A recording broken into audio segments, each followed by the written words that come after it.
présentation du jour, c'est de comprendre et de dépasser le plateau.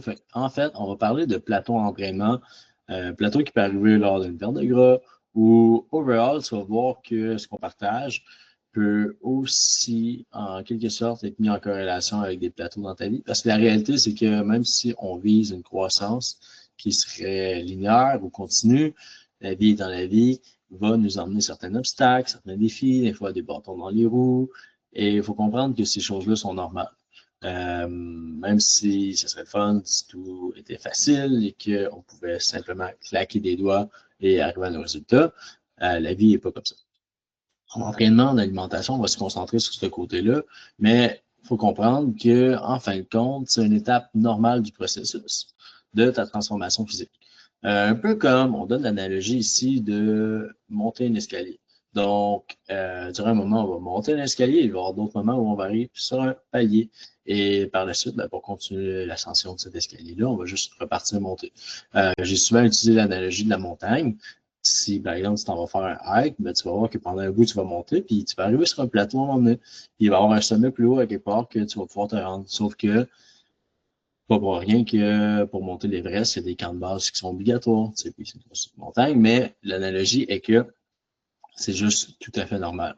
Puis on peut se servir de ces plateaux-là comme moment, en fait, pour analyser ou pour ajuster et pour renforcer les fondations qui déjà ont été mises dans le processus afin de pouvoir continuer. Donc, c'est de comprendre que les plateaux, c'est pas un échec. Les plateaux font partie du processus. C'est sûr que tu vas en frapper. Et c'est de savoir comment est-ce qu'on peut y faire face. C'est un peu ce qu'on va regarder aujourd'hui. Par la suite, next, ici, je dirais qu'il y a trois grandes causes des plateaux. On va parler de la cause, mettons, liée plus à l'alimentation, une liée à ton entraînement, une qui pourrait être liée à ton mindset, tes comportements, tes habitudes. Donc, lorsqu'on parle de perte de gras, souvent, il peut y avoir une certaine adaptation métabolique. Donc, lorsque tu te mets à perdre du gras, ton poids corporel va être plus léger. Et c'est peut aussi que ton corps brûle de moins en moins de calories. C'est pas exactement la science infuse.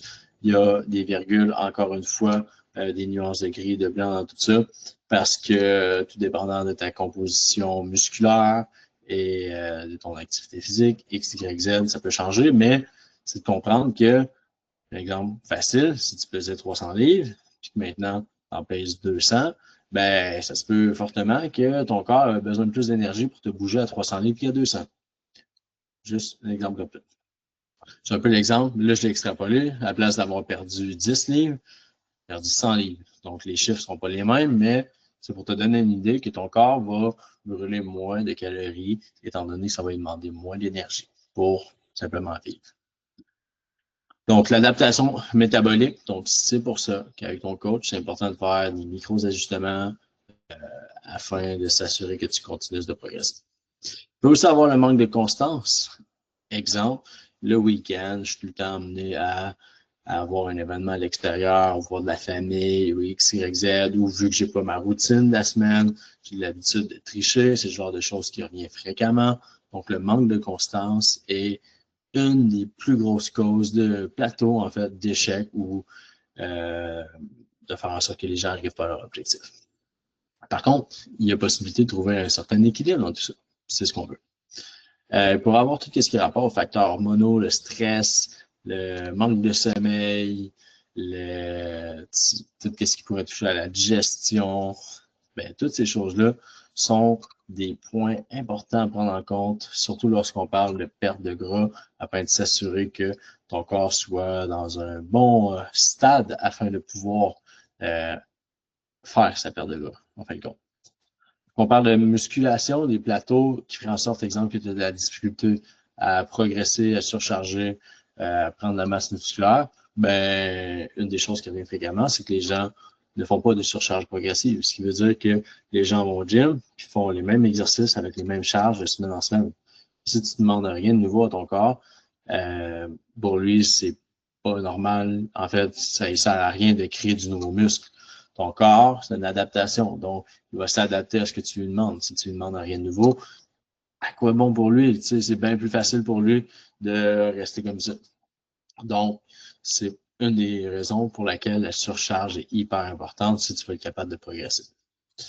Ensuite de ça, un autre point important, c'est la récupération qui est insuffisante. On pourrait en revenir au sommeil, mais si tu dors pas assez, ce sera pas bon. Si tu en fais trop, ton corps n'est pas capable d'aller récupérer de ces entraînements-là, mais c'est pas worth it. Donc, la récupération est un point qui est super important parce qu'en faire plus, pas que c'est mauvais, mais ça peut l'être. Donc, ça, c'est important. Puis, tout ce qui est attrait à des techniques, des activations musculaires qui seraient négligées, donc pas de warm-up, qui fait en sorte que tu as de la difficulté à sentir le muscle que tu travailles, pourrait faire en sorte que tu as de la misère à progresser parce que ton corps n'est pas dans la meilleure des phases pour pouvoir justement progresser. Si on parle un peu plus de développement mentaux, donc tout ce qui est les plateaux qui pourraient faire en sorte que ça te brise ta progression, ben c'est de ne pas être patient. Ça a l'air niaiseux, mais si tu es constamment impatient et que tu veux toujours changer de méthode de façon trop rapide, de façon trop prématurée, ton corps n'aura pas le temps de s'adapter et tu n'auras pas le temps de voir des résultats que tu vas déjà être en train de faire autre chose. Donc, c'est plus ou moins important. Ça peut paraître niaiseux aussi, mais le fait de comparer constamment aux autres, pour certains, ça peut être une source d'inspiration, mais pour d'autres, ça peut être une source de comme ils sont poches si tu compares à quelqu'un qui est meilleur. Puis c'est plate, mais ça va peut-être pas t'aider. Puis au contraire, ça va peut-être te faire sentir que tu échoues, que tu es moins bon. Ça va pas te motiver. Pas du tout. Au contraire, ça va te drainer vers le bas. Tu risques d'en faire moins. Une autre chose, c'est que les gens perdent la vision, perdent leur pourquoi, ils n'ont plus de motivation ou ils ont perdu leur motivation initiale, ce qui fait en sorte qu'ils se relâchent, puis de moins en moins d'importance. Et par la suite, ben, laisse tomber. Fait que ça, c'est une chose qu'il faut faire vraiment attention aussi. Évidemment, il y a plein de causes, mais c'est les causes qui reviennent le plus fréquemment ici. Comment est-ce qu'on peut casser un plateau maintenant? Donc, ce que je veux dire par la méthode des 4 leviers, c'est que c'est de commencer une chose à la fois. Je te partage tout ça. Évidemment, ce serait de faire le mieux dans tout ça. Mais, exemple qu'on part de loin, on ne va pas essayer de demander à quelqu'un de changer sa nutrition, de changer la manière dont il s'entraîne, de prioriser sa récupération, d'essayer d'avoir un mental sharp. Dans le meilleur des mondes, on veut se diriger vers là, mais regarde, il faut y aller étape par étape, un peu comme comment est-ce qu'on fait pour monter un escalier, c'est une marche à la fois. Tu sais. Fait que, si on parle de la nutrition, ben, c'est de réévaluer les calories, ce que tu manges. Et si on parle de perte de gras, dans le fond, ce serait de voir comment est-ce qu'on peut avoir un certain déficit calorique ou encore, dans certains cas, parfois, c'est de faire un genre de diet break, donc une pause, pas nécessairement d'aller manger n'importe quoi de la scrap, mais de permettre à ton corps de se rééquilibrer. Répartir les glucides autour des entraînements, super intéressant pour source d'énergie, oui, mais ce qui améliore aussi l'efficacité de ton workout puis l'assimilation de ton macronutriment de tes glucides. Par exemple, de rajouter des 50 grammes de carbs pré-entraînement ou post-entraînement pour avoir des meilleures performances et une meilleure récupération. Ça peut être des stratégies. Au niveau de l'entraînement, on en a parlé de la surcharge progressive, mais c'est de l'appliquer concrètement, soit avec des charges, avec des répétitions, avec un tempo, avec des méthodes d'entraînement, ce genre de choses-là. De varier le type d'exercice. Souvent, on va garder les bases, donc tout dépendant de l'expérience du client, mais de varier les exercices secondaires ou même parfois ça va être les prises de main, des choses comme ça, pour permettre un nouveau stimulus et ainsi permettre à ton corps qu'il se développe. Un exemple ici, mais de remplacer ton squat par un front squat, un tempo squat, un hack squat, des choses comme ça, pour te permettre d'avoir de la variété, mais quand même un recrutement au niveau des jambes. Donc, écoute. Récupération, super simple, mais prioriser le sommeil, hyper important. 7, 8, 9 heures par sommeil, par nuit, excuse-moi. Si tu peux aller dans ces ranges-là, vraiment bon. Une personne à l'autre, oui, ça change, ça peut varier, mais c'est vraiment important.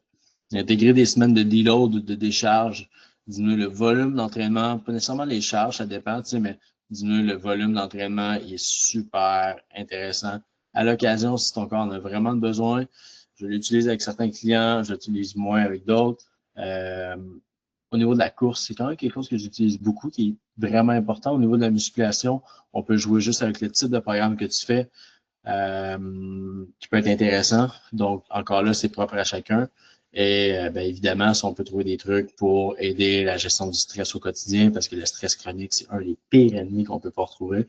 Donc, que ce soit respiration, marche, des activités extérieures, des choses comme ça, des choses qui vont te permettre de te détendre ton corps, permettre de justement, oui, mieux récupérer, mais mieux te sentir mentalement, physiquement. Revenir aux bases, d'être bien hydraté, de bouger chaque jour, de faire tes pas, d'avoir des attentes réalistes aussi. Ça peut paraître niaiseux, mais si tu te mets la barre là, tu n'es pas capable d'y arriver, tu sens toujours que tu échoues, que tu n'es pas capable d'y arriver, tu te désespères à cause de ça, mais ça ne va pas t'aider. C'est bien mieux, puis c'est pour ça qu'avec nos clients à la base, on vient tout le temps établir des bases solides, donc des attentes qui sont réalistes pour te permettre par la suite de suivre un plan de match qui est réaliste et qui est surtout atteignable dans le temps, sans pour autant te mettre trop de pression. C'est important d'en mettre un peu, oui, parce qu'on veut que tu te surpasses, mais il faut quand même aussi que tu y arrives au bout du chemin. C'est ça le plus important. Se rappeler qu'en fin de compte, ben, un plateau, c'est une transition puis pas une fin. C'est tout à fait normal, ça fait partie du processus. Je me répète, mais c'est super important de le comprendre.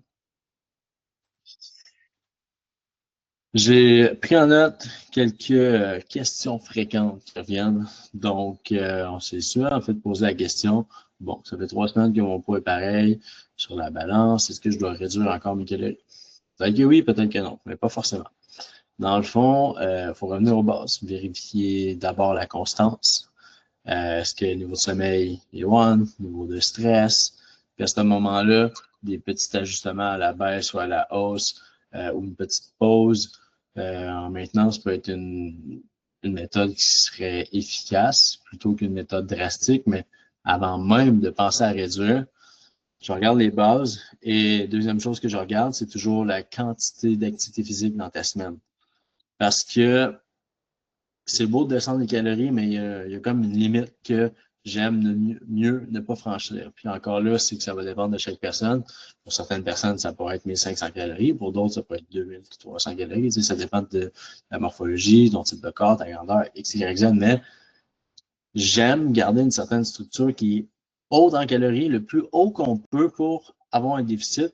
Et c'est possible d'engendrer avec le sport, avec des activités physiques, du cardio, plus de gym, plus de marche à l'extérieur, bouger plus dans ta journée. Ça va te permettre de brûler plus de calories, mais quand même d'avoir de la flexibilité dans ta nourriture, ce qui est vraiment, vraiment chouette. J'arrive plus à progresser, mes poids stagnent, je suis plus capable de lever plus lourd ou je soulève toute la même chose. Donc, c'est de revenir encore aux bases. On regarde, est-ce que tu as fait de la surcharge progressive dernièrement?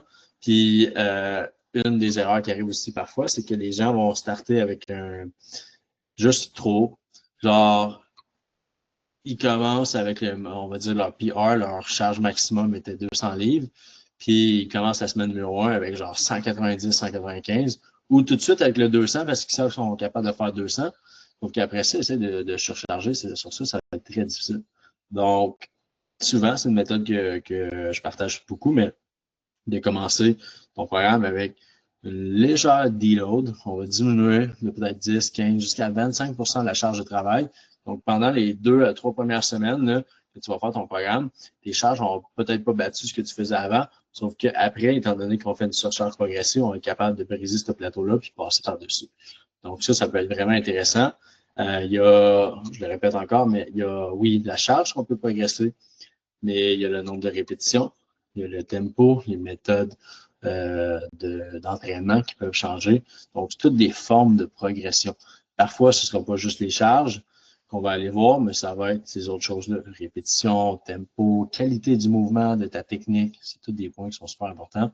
Donc, une erreur à éviter, c'est d'essayer de tout changer le programme, puis je te dis, ah, crème, je ne progresse plus. Avec change tout.